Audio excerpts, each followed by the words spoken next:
From Cape to Cairo, from Morocco to Madagascar, owazania lizwe lethu, solithatha bana bayesu. Good evening, Africa. Good evening, Zambia. Good evening, South Africa, aka Azania. Of course, many of you don't know that the real name, the indigenous name of South Africa is actually Azania, also known as Msanzi. Good evening, brothers and sisters in Msanzi. As you know, there is massive looting, massive unrest that has rocked South Africa. Msanzi, Azania, the tip of Africa. Is this a revolution that is going on in Africa? Or is this just one of those sporadic incidents that's going to fizzle over in a matter of days? But whether you like it or not, something is waking up in Africa. Something is happening on the continent of Africa, right from the north in Morocco, down to the tip of South Africa in Cape Town, from the east, from the Cape Verde, to the west, or rather from the west in the Cape Verde, or to the east in Madagascar. Now, the question that we should be asking is, what's going on in Msanzi? What's going on in Azania? What's going on in South Africa? Because this seems not to be an isolated incident, but rather a pattern of outrage that is emanating. As you know, Swaziland as we speak, and I call it Swaziland. This afternoon, somebody was asking me to say, why do you keep on saying Swaziland? It's Eswatini. No, it's not Eswatini. Eswatini was a name given to that beautiful country by a draconian king, Mswati, who named it after himself. It's not Eswatini. It can only be Eswatini if Eswatini was a democracy and the people of Swaziland agreed to call it as such. For us in Africa, we don't know Eswatini. We only know Swaziland. We don't know South Africa. We only know Azania, because that's the name that our ancestors, the name that the freedom fighters of South Africa wanted and still want to call it. So we are expressing solidarity with the people of South Africa. Of course, we do not condone violence. We do not condone thievery. We do not control criminals. Or rather, we do not condone criminals or crime. But the bigger criminals, the bigger criminal in South Africa is Cyril Ramaphosa, the white puppet, president for the white, a president, a stooge for white monopoly capital. Ramaphosa had 33 people killed in Marikana on his watch. He is a shareholder of Anglo-Plat, or is it Lumley, those mining platinum mines, where those poor workers were simply asking for their wages. That is all they were asking. 12 rand a day. That was a swung. 12 rand a day. That's all they wanted. They were killed and they were massacred for asking for what what they deserved, for what they sweated for.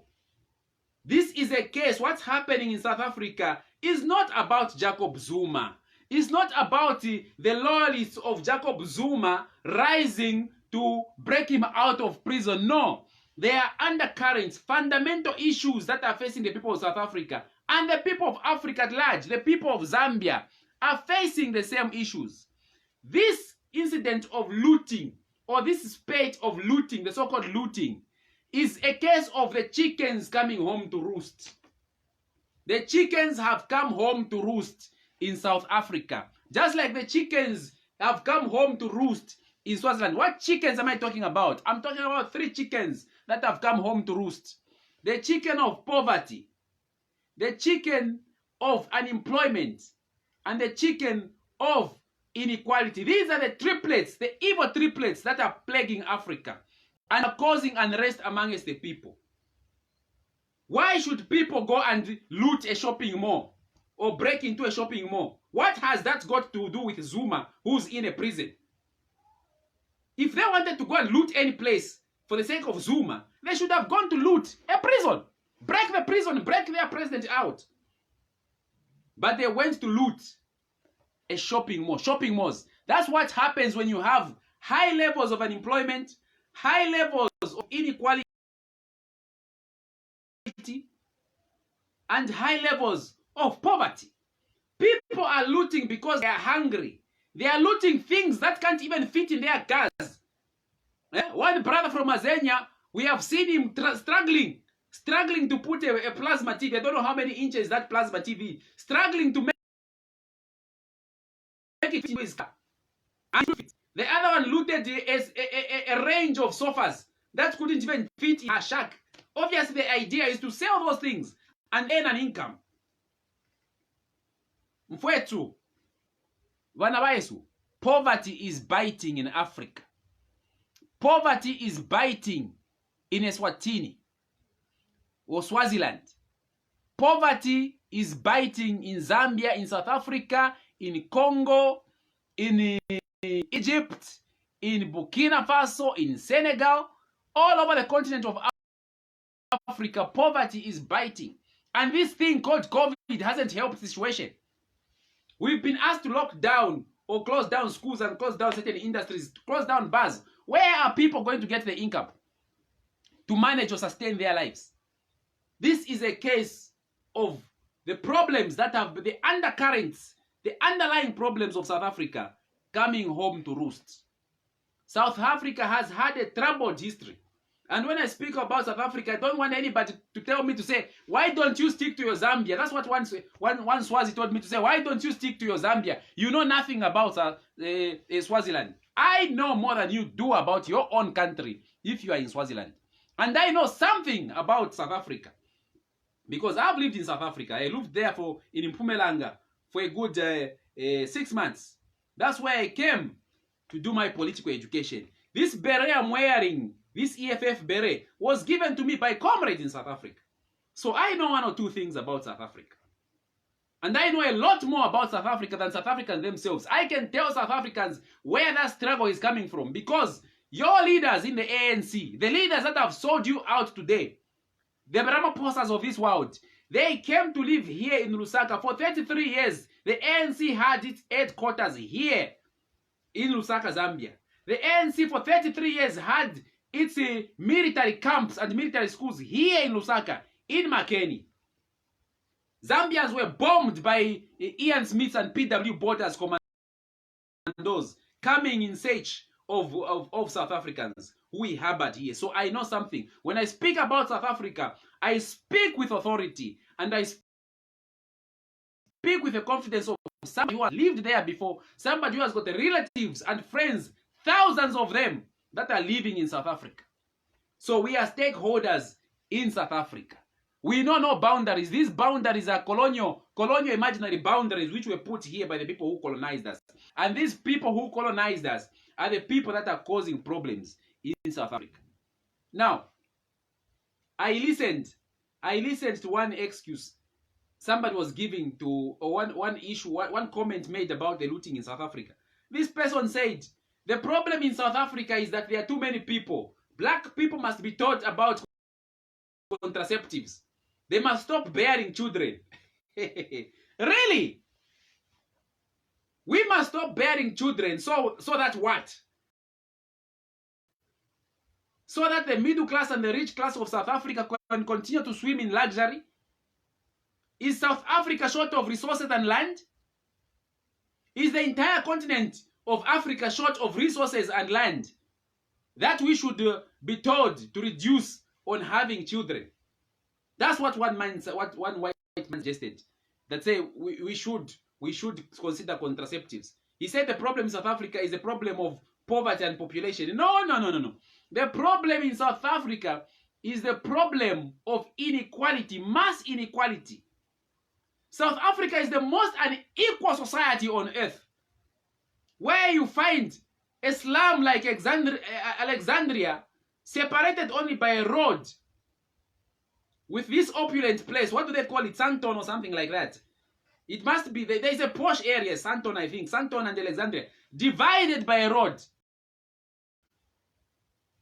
If you look at it from the air, you are going to see shacks on one end and mansions, green, well vegetated premises and mansions on the other end. That's the inequality that exists in South Africa. And when you have inequality, you have poverty.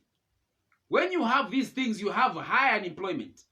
And that's why you are seeing the looting.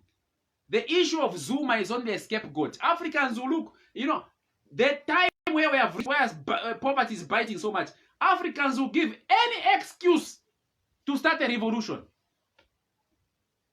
Africans will look for any excuse, any slight spark to start a revolution. It's like the grass is dry. The African grass is dry and you just need a matchstick to set it on flames. That's why today Swaziland is on flames. And South Africa, I think, soon will be on flames, if it's not already on flames as I'm speaking to you. And the problem is leadership. I've talked about inequality, I've talked about poverty, and I've talked about unemployment. Those three things, those triple evils, can only be addressed if you have the correct leadership. But you don't have the right leadership in South Africa. We don't have the right leadership in Zambia. Thank God on the 12th of August, we are going to the polls to remove our dictator. We don't have the right leadership in Swaziland. That's why the Swazis are fighting tooth and nail to remove this butcher of a king called Mswati and his spoiled little daughter called Skanyiso Dlamini.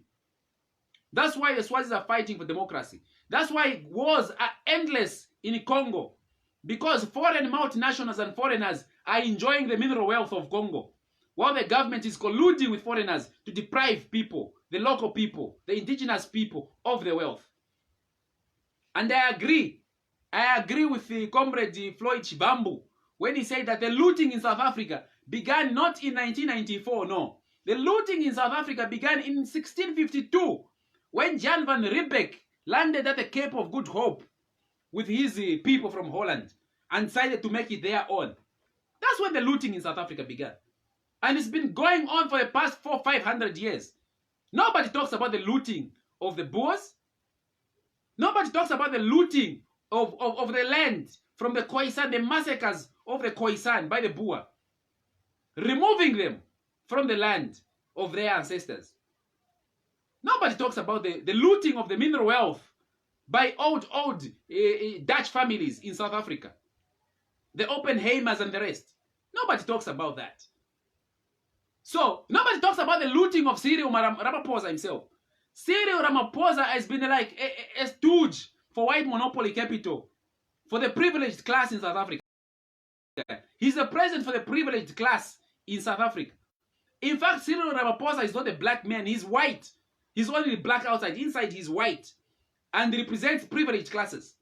Of course, not every white man has a problem in South Africa. It's the attitude of privileged classes, some of whom are actually black, that causes the problem in South Africa. Those are the issues that we have to confront in all around Africa. In Zambia, we have the problem of the Chinese that are becoming a super untouchable class. These people own and control the state broadcaster. They are now the people who are growing chicken. They are growing cabbages. They are controlling major construction industries. And they're paying people peanuts. And the people are just watching, burning inside, waiting for an opportunity to breathe fire on the people that have subjected them to unemployment, to poverty, and inequality. So the issue of looting in South Africa is not an isolated incident. And I'm closing now. And I want to close by saying the looting in South Africa must not be taken as an isolated incident. It is a manifestation of an inner anger, an inner desire to break out and claim for justice, economic justice. Because what Zambians or what Africans, South Africans and Swazis and all other Africans need right now, more than anything, is to determine their own economic fate by removing these stooges of foreign capital. People who have come into Africa simply to make money. These people, these dictators who have failed the people of Africa, failed the people of Azania, failed the people of Swaziland, failed the people of Zambia, failed the people of Ghana, Nigeria, Burkina Faso, Senegal, Cote d'Ivoire, Egypt, South Sudan. All these stooges that have failed the people must pack and go. And the people must not rest. The struggle must continue. At any given opportunity, the struggle must continue. Whether it is in the ballot box, whether it is in the jury box, or whether it's on the street. And in fact, I prefer street combat. Some issues cannot be settled in courts because courts are compromised. Some issues ought to be settled on the street. So I wish once again to express and send solidarity to my comrades and friends that are in South Africa, in Azania. We are wishing that this issue of looting and civil unrest can quickly be brought to a close by the government of South Africa doing the right thing.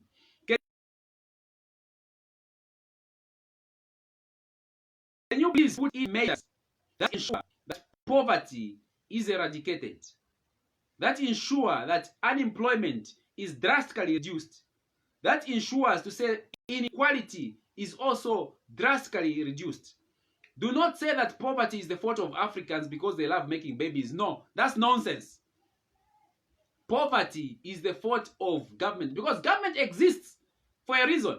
Why do you collect taxes as government? Government exists for two moral principles. One, to protect the population from physical harm, economic harm, and poverty. And one, the other, to empower the people. Empower them economically, financially, education-wise. Those are the functions of government. And that's what the government of the Republic of South Africa must do. Can you ensure to say that the majority of the people of South Africa are educated, are given proper health care on government expense, and are empowered to participate in their economy, not just as laborers, no, but also shareholders. They should have ownership in the economy of South Africa. South Africa was liberated in 1994, but that was just political independence. Economically, South Africa still belongs to a privileged class that would rather see Africans die and suffer than be at par with the actual people of the country of Azania.